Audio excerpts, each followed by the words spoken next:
Law and order है उस पर चर्चा के लिए वक्त ही नहीं है। इतना छोटा सत्र इसलिए है ताकि सरकार वाजिब सवालों के जवाब से बचना चाहती है। इस सदन एकमात्र हमारे पास एक रीज़न होता है कि हम यहाँ खड़े होकर सवाल पूछ सकें, और अगर सदन भी इतना छोटा रहेगा तो फिर सरकार निरंकुश होकर के ही तो चलेगी। कानून का राज है, बता रहे हैं, कानून का राज है और कार्रवाई ऐसी होगी जो नजीर बनेगी। निश्चित तौर पर कानून का राज है। कानून का राज इतना ज़्यादा है कि सरकार प्रशासन इस मुगालते में है कि हम जीरो टॉलरेंस की सरकार चला रहे हैं और अपराधी का मनोबल उससे ज़्यादा बढ़ा हुआ है। सरकार इस बात पे आमादा है कि पुलिस को भी दूसरा काम कराएगी, शिक्षकों को भी दूसरा काम कराएगी, तो यही सदन में एक चर्चा करवा ले और सारे डिपार्टमेंट्स और उनके जो रोल्स एंड रिस्पॉन्सिबिलिटीज़ उसको बदल दे, अपनी सरकार के अनुरूप उनको नई रोल्स एंड रिस्पॉन्सिबिलिटीज़ दे दे। देखिए, भारतीय जनता पार्टी ने इस देश की आधी आबादी को देवी स्वरूप बता दिया, लेकिन उनकी सोच, उनकी जो विचार है, उसका एक जीता जागता एग्जाम्पल है जो वीडियो वायरल हो रहा है। मंत्री संजय निषाद का जो बयान आया, मैंने बोला कि वो जीता जागता एग्जाम्पल है उनकी सोच का, कि वो महिलाओं के प्रति क्या सोचते हैं, क्या समझते हैं। पल्लवी पटेल जी हैं। मैम, एज ए महिला अगर बात करें तो जो सरकार महिलाओं की सुरक्षा की दुहाई देती है, उसी के मंत्री हों चाहे बिहार के मुख्यमंत्री हों, जिस तरीके से महिला के प्रति उनकी भावना है या जो वीडियो वायरल हो रहा है, कैसे देखते हैं आप इसको?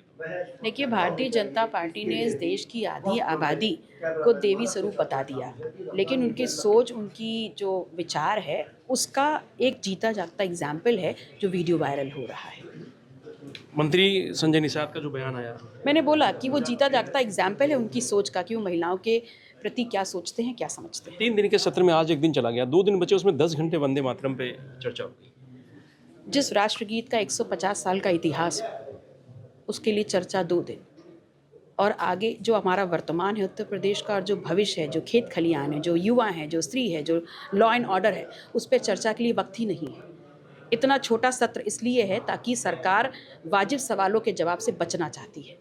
और उत्तर प्रदेश जो इस देश की राजनीति डिसाइड करता है, राजनीतिक सबसे बड़ा सूबा है, वहाँ के 403 विधायक और 25 करोड़ जनता के लिए सवाल और जवाब देने के लिए वक्त नहीं है सरकार के पास। आप लोग बड़ी तैयारी की हैं सरकार को सवाल करने के लिए, घेरने के लिए, लेकिन उस समय हमको लगता नहीं आप कर पाएंगे। निश्चित तौर पर विपक्ष के पास और है क्या?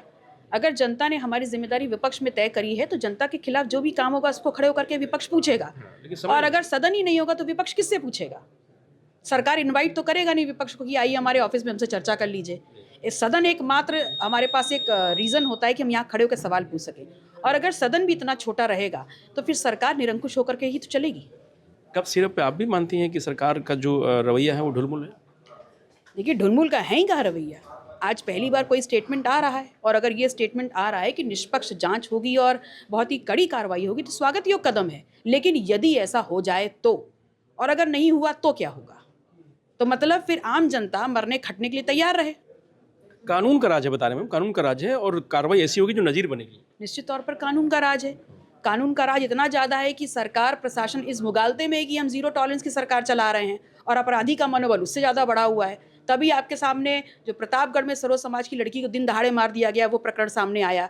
तभी आपके सामने जो रामचंद्र मौर्य को लखीमपुर खेरी में मार दिया गया, आपके सामने आया पुलिस कस्टडी में। तभी आपके सामने एक छात्र को, 15 वर्षीय छात्र को बनारस में मार दिया जाता है, वो भी आपके सामने आया। तभी आपके सामने रामकेश पटेल आए, फतेहपुर में दिन दहाड़े मार दिया गया। तभी आपके सामने पाल समाज की लड़की को दिन दहाड़े उसकी आबरू लूट ली गई, ऐसा कौशाम्बी में सामने आया। निश्चित तौर पर लॉ एंड ऑर्डर तो कायम है ही। UPSIR पे भी कुछ कहना चाहेंगे? जो विपक्ष लगातार कह रहा है कि सत्ता पक्ष की तरफ से कहा जा रहा है कि विपक्ष के वोट काटे जाएं, आप भी मानते हैं इस बात को? बिल्कुल मानती हूँ। देखिए, पात्र अपात्र घोषित करेंगे, ये कब से भारतीय जनता पार्टी की जिम्मेदारी हो गई? ये तो चुनाव आयोग का काम हुआ ना। और चुनाव आयोग जो ऑटोनॉमस बॉडी है, वो आपको सिर्फ पर्दे के आगे दिख रही है, पर्दे के पीछे तो भारतीय जनता पार्टी की सोच है। वो अपने खसकते हुए जनाधार, खसकती हुई सरकार का आंकलन कर रहे हैं, और उसी को जोड़ तुगाड़ करने के लिए SIR सामने ला दिया गया है।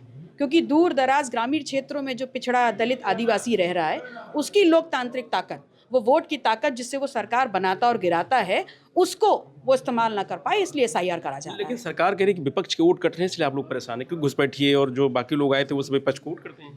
देखिए, विपक्ष तो पूरी तरीके से SIR कराने में लगा हुआ है, लेकिन स्टेटमेंट तो इस बात का आ रहा है कि 4 करोड़ वोट कट गए। बहरेच में एक कथावाचक को गार्ड ऑफ ऑनर दिया गया, उसको लेकर के बवाल है। देखिए, पुलिस लगी हुई है गार्ड ऑफ ऑनर देने के लिए, शिक्षक लगा हुआ है पोलियो ड्रॉप्स पिलाने के लिए, जिसका काम है शिक्षा देना। पुलिस का काम है लॉ एंड ऑर्डर मेंटेन करना, शांति व्यवस्था कायम रखना, आम जनमानस को सिक्योरिटी देना।